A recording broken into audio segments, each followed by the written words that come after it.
Mas o julgamento da decisão monocrática do Nunes Marques, do ministro que é presidente do TSE, é acompanhado lá no plenário, vai ser acompanhado com expectativa não apenas pelo impacto imediato sobre a pesquisa que aponta a queda de Flávio Bolsonaro, mas principalmente pelo sinal, que é o que a gente estava dizendo, o sinal que a Corte vai enviar para as eleições de 2026. É um caso que tem potencial para definir parâmetros sobre os limites da atuação da Justiça Eleitoral em relação às pesquisas, que foi o que o Felipe disse. Até onde pode chegar o Judiciário nesse caso específico? O Judiciário ele tem a responsabilidade e a competência e a ingerência de colocar o dedo nessa questão de análise ou de pesquisas eleitorais? Caso o plenário confirme a decisão, o TSE poderá estar sinalizando uma postura mais rigorosa no controle de metodologias de pesquisas eleitorais. Interpretação que é vista com preocupação na campanha presidencial, onde as pesquisas costumam influenciar a campanha eleitoral, o debate público e a estratégia dos partidos. Por outro lado, se a maioria dos ministros derrubar essa decisão monocrática, essa liminar, a leitura será de que a Corte prefere adotar a cautela antes de interferir na divulgação das pesquisas, preservando a liberdade de expressão, a liberdade e a autonomia também dos institutos. O julgamento também é observado como um teste da capacidade de Nunes Marques em formar maioria em temas sensíveis e de repercussão política no judiciário. Vamos ver se Nunes Marques vai conseguir cumprir aquilo que ele falou, Felipe, que é tentar não judicializar as eleições neste ano, ou ao menos tentar não judicializar ou judicializar o menos possível o que for de disputa entre partidos, ou disputa eleitoreira, ou disputa entre diversos espectros políticos. A gente já sabe que vai ser um ano de muita judicialização nas eleições, assim como foram as últimas eleições. Só que o ministro Nunes Marques disse que ia tentar reverter isso, tentar não deixar a disputa tão judicializada.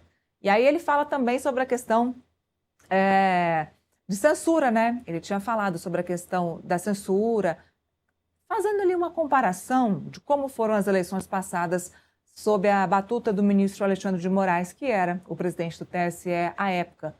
O ministro Alexandre de Moraes derrubava perfis, censurava contas nas redes sociais, e o ministro Nunes Marques deixou claro que não vai agir dessa forma ou vai tentar não agir dessa forma. Vamos ver, Felipe, se ele vai mesmo agir assim, tentando levar as coisas mais no equilíbrio do que na derrubada de ideias na internet e nas redes sociais. Vamos ver.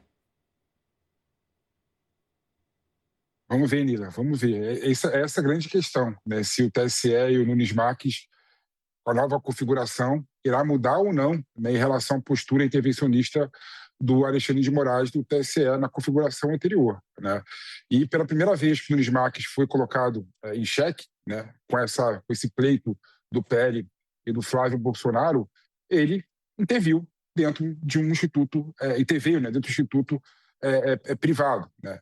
Então, isso mostra claramente que talvez aquela ideia de que o Nunes Marques seja menos intervencionista, que ia dar mais liberdade ao pleito eleitoral, né, tirando menos propagandas do ar, tirando menos documentos e pesquisas eleitorais do ar, não seja tão claro assim para mim e para a maioria das pessoas que estão olhando o Tribunal Superior Eleitoral, a nova configuração.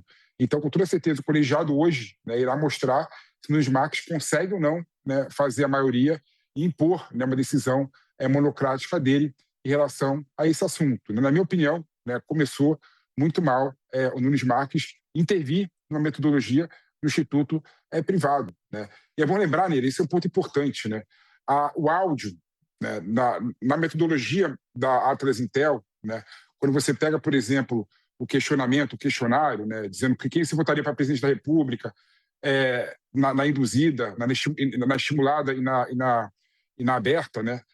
Depois que fecha essa pesquisa, essa parte do questionário, só depois disso, né, é que eles colocam uma outra página, né, até porque a Atlas Intel é uma página que usa, é um instituto de pesquisa que usa a pesquisa metodológica pela internet, né, não é aquela pesquisa tradicional que o pesquisador vai à rua, né, conversar com as pessoas indagar as pessoas, pelo contrário, ele já tem o inverso amostral, ele pergunta por meio da internet, então, depois de fechar a pesquisa, né, ele apresenta o áudio, né, do Flávio Bolsonaro, do Daniel Vocaro, para aprender, né, o sentimento do eleitor. Então, não influenciou, né, segundo a explicação da Atlas Intel, né, para a gente aqui do Metrópolis, né, colocar o áudio depois de fechar a pesquisa não influenciou a pesquisa realizada anteriormente, até porque a pessoa não poderia voltar, né, atrás, né, voltar para a página anterior e votar de forma diferente em relação àquilo que ele tinha colocado. Né? Na minha opinião, é digno e é justo e legítimo instituto de pesquisa